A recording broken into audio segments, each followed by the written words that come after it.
ঈদের একটা দিন গেল আর আমি সারাদিন কিভাবে কাটালাম আর কি একটা দিন গিয়েছে আমার সাথে সেটা তোমাদের সাথে শেয়ার করব। আসসালামু আলাইকুম, সবাই কেমন আছো? আলহামদুলিল্লাহ, আমিও ভালো আছি তোমাদের দোয়ায়। সকাল সকাল উঠে গিয়েছে, এখন আমি তোমাদের সাথে কিছু জিনিস শেয়ার করব। অনেকদিন ধরে চুলে হেয়ার প্যাক লাগাতে পারি না, অনেক কাজে ব্যস্ত থাকি আর অনেক কিছু নিয়েই ব্যস্ত থাকি, যার কারণে আমার চুলে যত্ন নেওয়া হয় না। তো কাজ টাজ শেষ করে তারপরে আমি নিজেকে যত্ন করার জন্য বসে গিয়েছি। তো এখানে আমি চুলে লাগাচ্ছি হলো মেথি, সাথে আছে হলো পিঁয়াজ, ভিটামিন ই ক্যাপসুল আর হচ্ছে নারকেল তেল। তোমরা চাইলে এখানে আরো কিছু অ্যাড করতে পারো, যেমন হচ্ছে অ্যালোভেরা, তারপরে হচ্ছে আমলকি, হরতকি, আরো অনেক কিছু আছে যেগুলো তোমরা অ্যাড করে চুলে লাগাতে পারো। এতে কিন্তু তোমাদের চুল আরো মজবুত হবে, শক্ত হবে, চুলে যত উকুন থাকে, নিক থাকে, সব মরে যাবে। এখানে আমি 2 ঘন্টার জন্য রাখছি, কারণ আমার কাছে ইউজ পরিমাণ টাইম আছে, কারণ ঈদের দিন আমি কোথায় যাইনি, এমন ভালো লাগতেছিল না, কই আর যাবো। তো এখানে আমি রান্না শেষ করে, গোসল টোসল করে শেষ করে এখন আমি খেতে বসছি। গরু মাংস রান্নাটা এত মজা হয়েছে, আমি রান্না করছি সেটার জন্য না, আমার বাসার সবাই আমার হাতে গরুর মাংসটা রান্না খুব পছন্দ করে। এইখানে আরো গল্প করতেছিলাম যে কি কি করব না করব। তো বিকাল টাইম হয়ে গিয়েছে, তো এখন একটু কফি খাবো আর হচ্ছে তোমাদের সাথে একটু পক পক করব। আমি কিন্তু বেসিক্যালি বিকালে অথবা সন্ধ্যার পরে একটু কফি খাই, না খেলে হয় না, আমার মাথা ব্যথা করে। আমি যে চুলে হেয়ার প্যাকটা লাগিয়েছিলাম সেটার কাজ দেখো, অনেক চুল সিল্কি হয়ে গিয়েছে এবং চুল আগের থেকে অনেক সুন্দর হয়ে গিয়েছে।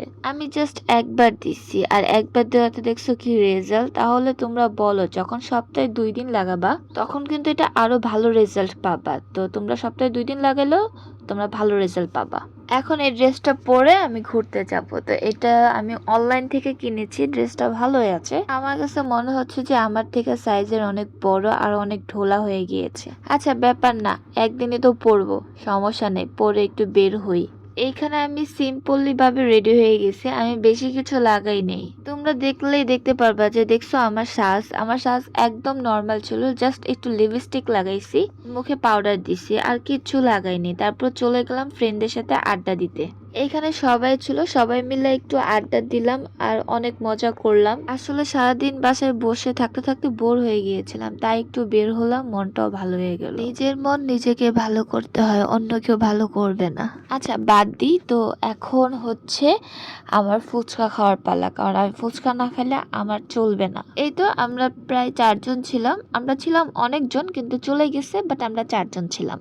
তো এই ফুচকাটা এত পরিমাণ ঝাল ছিল, আমি ঝাল দিতে বসে দেখে এত পরিমাণ ঝাল ছিল। পরে লাস্টে আমি কি করেছি, যে বোম্বাই মরিচগুলো যে ছিল সেগুলো আমি ফালিয়ে দিছি আর শুধু টকটা খাইছি। যাই হোক, ফুচকা খাইছি এবং চা খেয়েছি, সব খেয়েছি। আমার কাছে ভালোই ছিল। সন্ধ্যার পরে বের হয়ে গিয়েছিলাম, সারাদিন খারাপ গেল, বাট সন্ধ্যার পরে অনেক ভালো গেছে বন্ধুদের সাথে। অবশ্যই একটা কথা বলবো, যে আগে সবার নিজেকে আগে টাইম দিতে হবে, তারপর সবাইকে। নিজেকে কেয়ার করতে হবে, নিজেকে ভালোবাসতে হবে, নিজেকে প্রায়োরিটি দিতে হবে। আমার দেরি হয়েছে, বাট আমি বুঝে গিয়েছি। তো এই তো আমি ঘোরাটোরা শেষ, এখন হচ্ছে টাটা বাই বাই ঘুরবো। সবাই ভালো থাকো, সুস্থ থাকো এবং আমার জন্য দোয়া করো, এবং সবাইকে ঈদ মুবারক, টাটা বাই বাই, আল্লাহ হাফেজ।